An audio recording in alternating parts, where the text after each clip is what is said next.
Hello readers and writers in here, welcome back.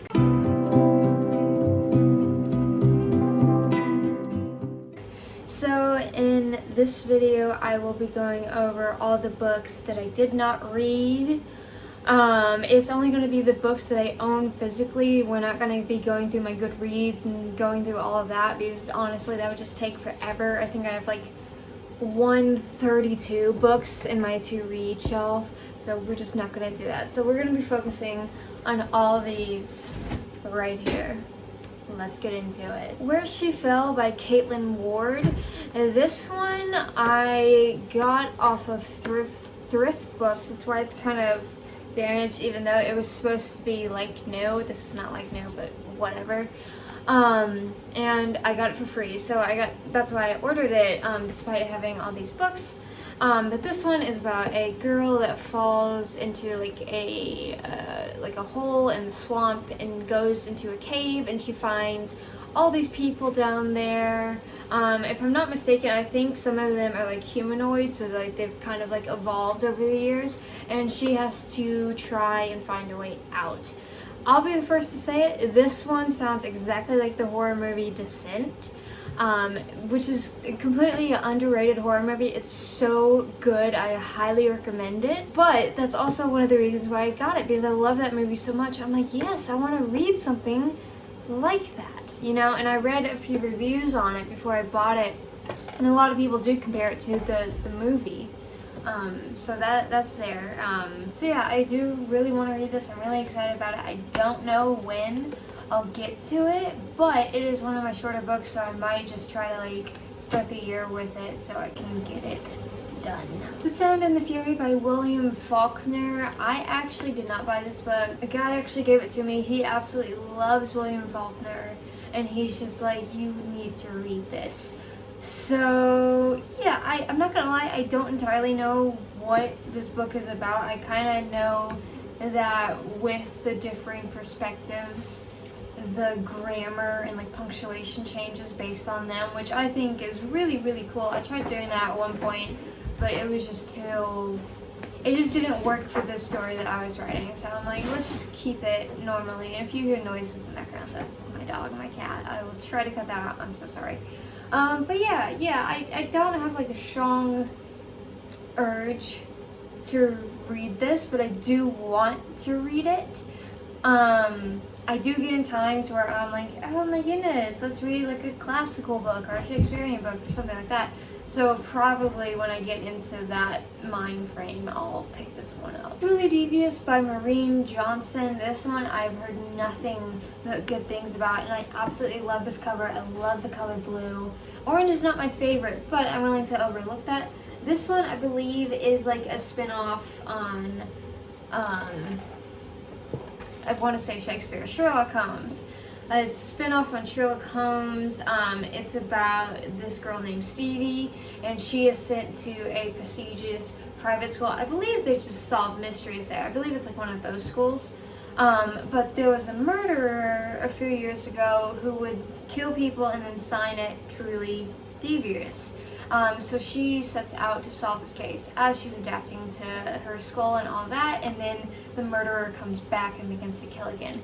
So I'm really excited about this one. It's been on my TBR for so long that it's like in my like top 10, like if you go through it, the longest that books that have been there, it's there.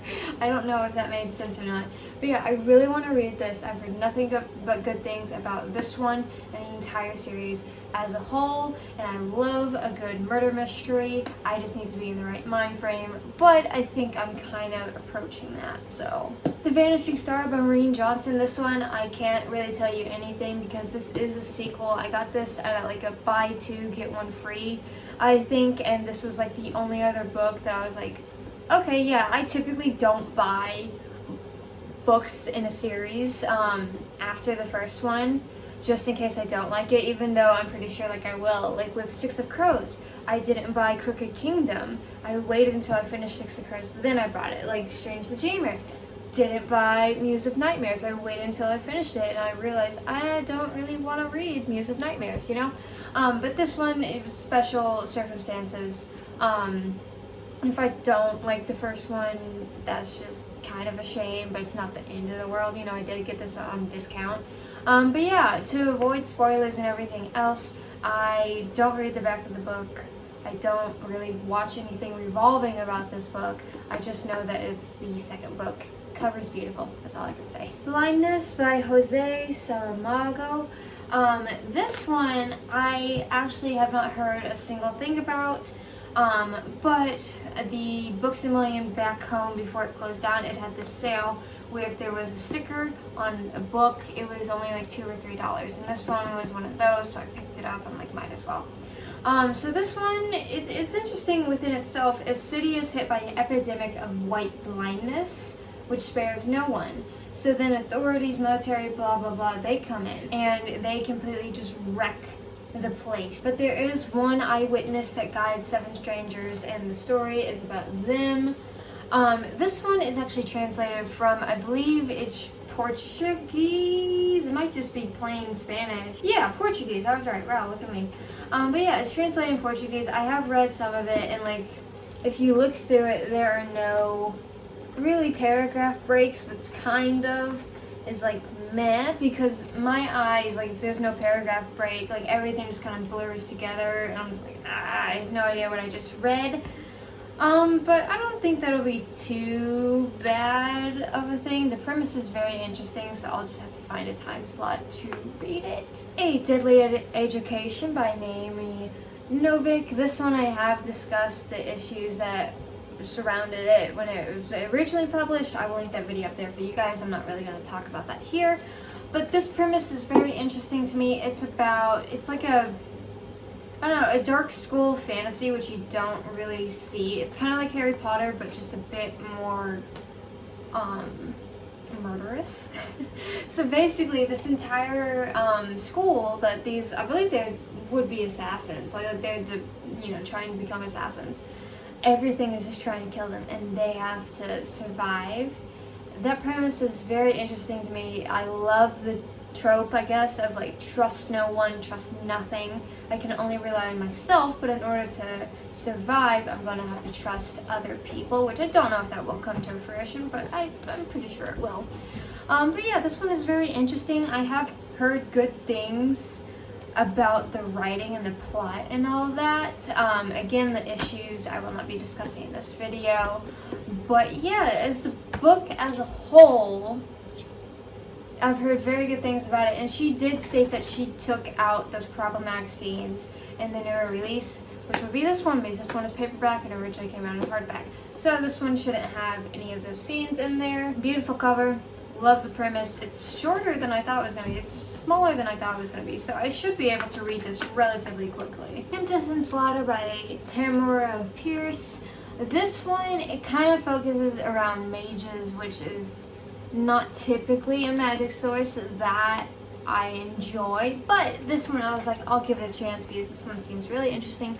It follows 3 characters: a ram who is training to become a mage, Bryce, a clever girl with a hidden talent, and then Ozorn, the leftover prince who just wants revenge. So these 3 team up and they try to each accomplish their own goals, but along their journey they discover that there is the darker side to the kingdom, and Aram has to truly find where his alliances lie as he battles not only becoming a mage in the magic system, but the political intrigue and trials that surface around there.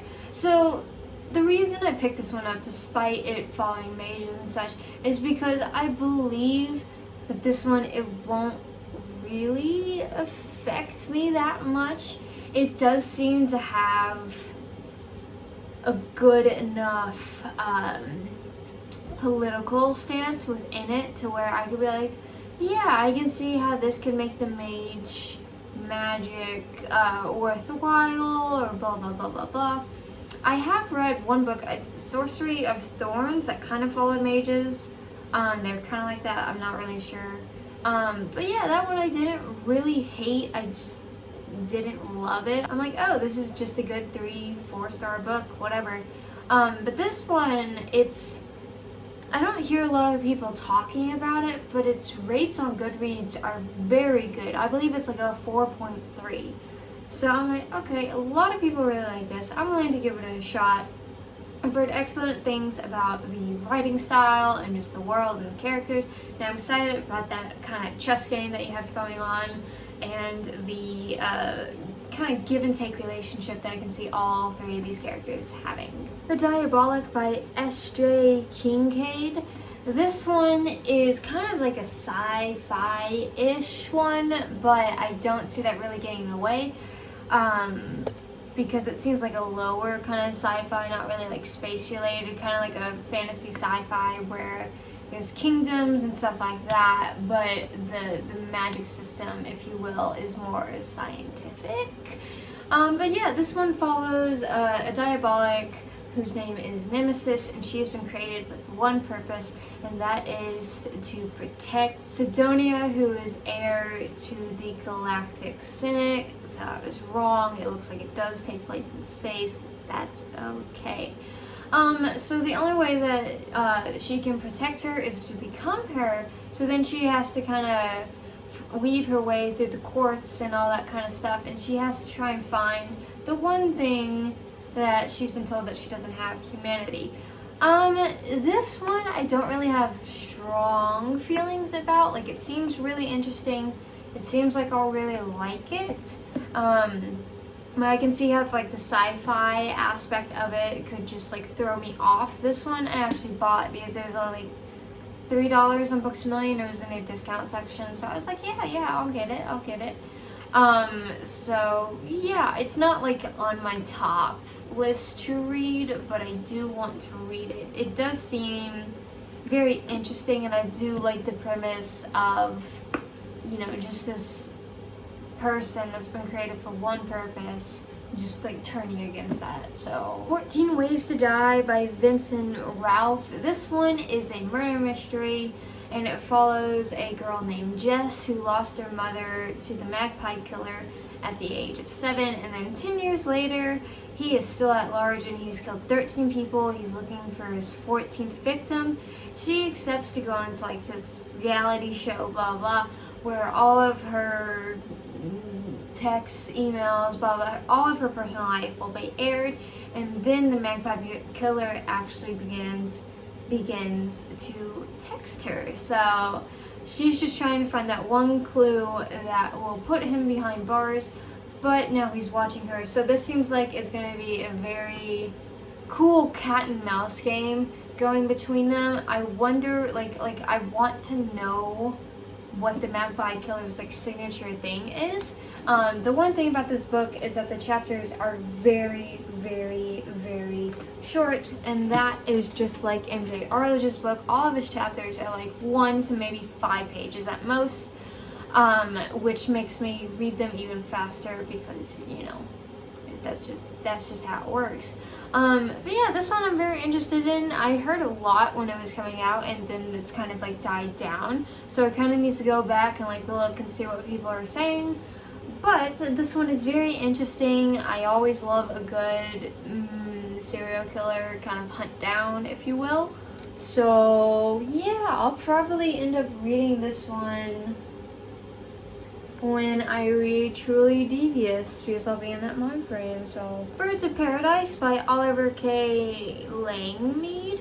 This one actually follows Adam from Adam and Eve, so the first man ever created, and he is still alive to this day. He is tired of seeing what the earth has become, all that stuff, and he just sees it going towards destruction. However, pieces of the garden start to turn up, and he believes that this is his way of fixing not only himself, but the rest of the world. So he enlists the help of a few animals that were created when he was, and they need to try and find these pieces, put them together, and resolve that. This one is very interesting because it sounds like a fantasy, but it's a religious fantasy. I haven't come across too many of these, but they do interest me. This one in particular, it seems like Adam is going to be a very just morally gray character, kind of selfish almost, which I can see really backfiring or working out if we get like a lot of like flashbacks and like, oh, you have no idea, like my son was the first murderer, you know, that kind of stuff. So I can't see that working. I don't know how I feel about the birds being like helping, like it's an owl, magpie, and other animals. I don't know how I feel about that, but at the same time it's like, I've read weirder things, so I don't think it'll be that off-putting. This does seem highly interesting, and it is pretty small if you can't tell, so I should be able to read it relatively quickly. The chapters are not short by any means, but there are a lot of breaks, so I can take breaks, you know, during the scene changes and stuff like that. But yeah, like I think I bought this when it first came out, unless I'm just mistaken.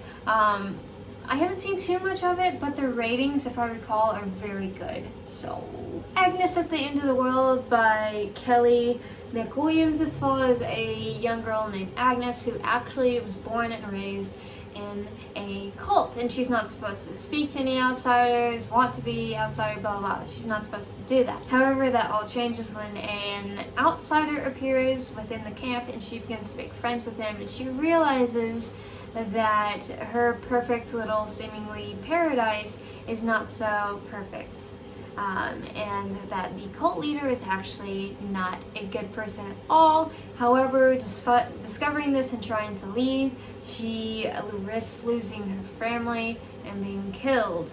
So this one is very interesting to me because I absolutely love cults. Like, I've watched like the Jamestown's documentary, I've seen like the not all, but a lot of like things revolving around like Charles Manson.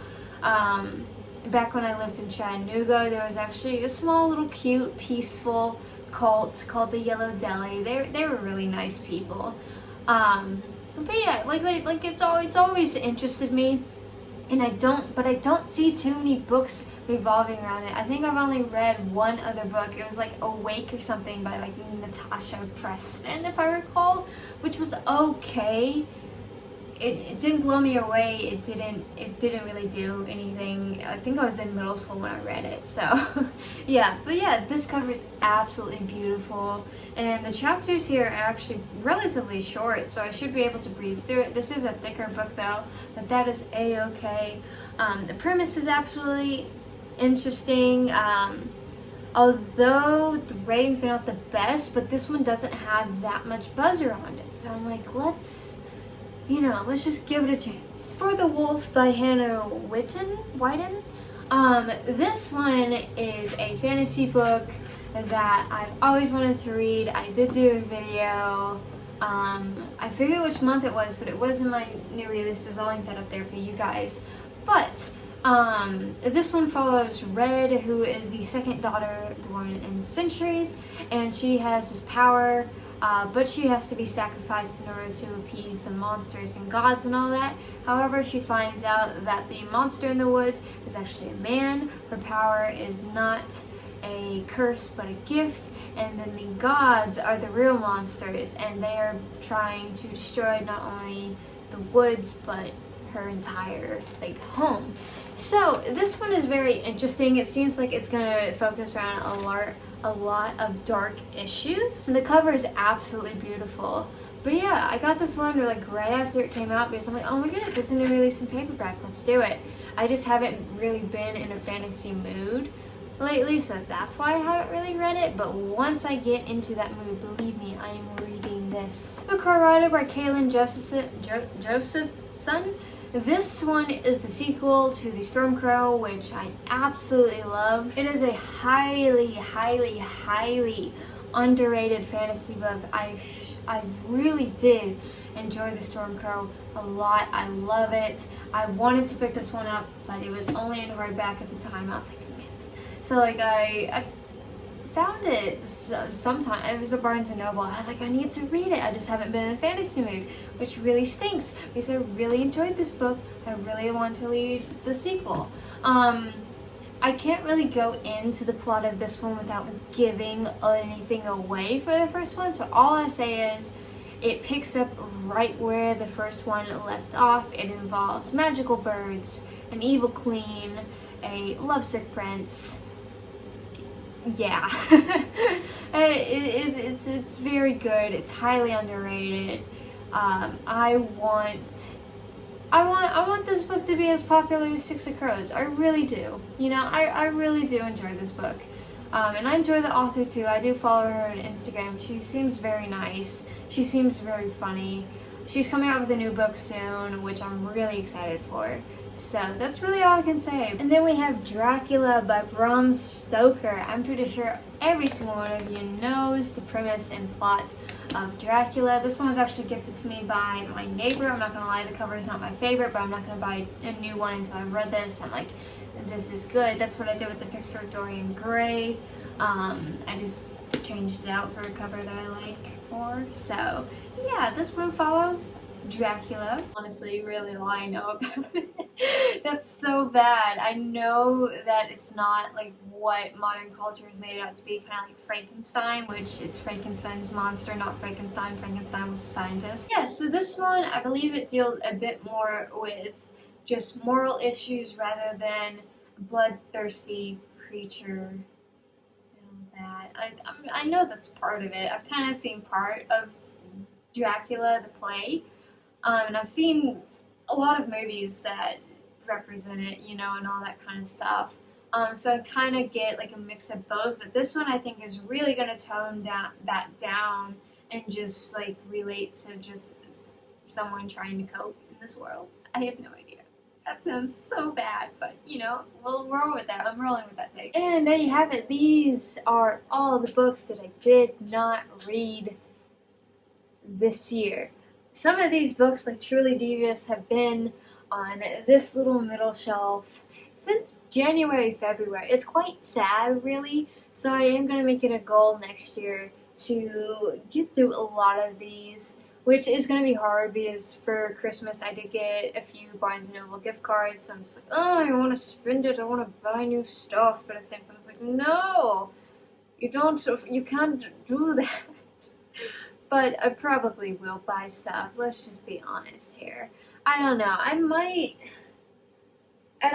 might just go through it and kind of like put the ones that I'm not super psyched about like down below somewhere or anything like that. That's kind of what I did with the Bone Witch. Yeah, that's it. That's all I got for you. Thank you as always for watching. Don't forget to like, share, comment, and subscribe. And it means the world to me if you follow me on my other social media, such as Instagram, Facebook, and my reading platforms. Those will be listed down in the description below.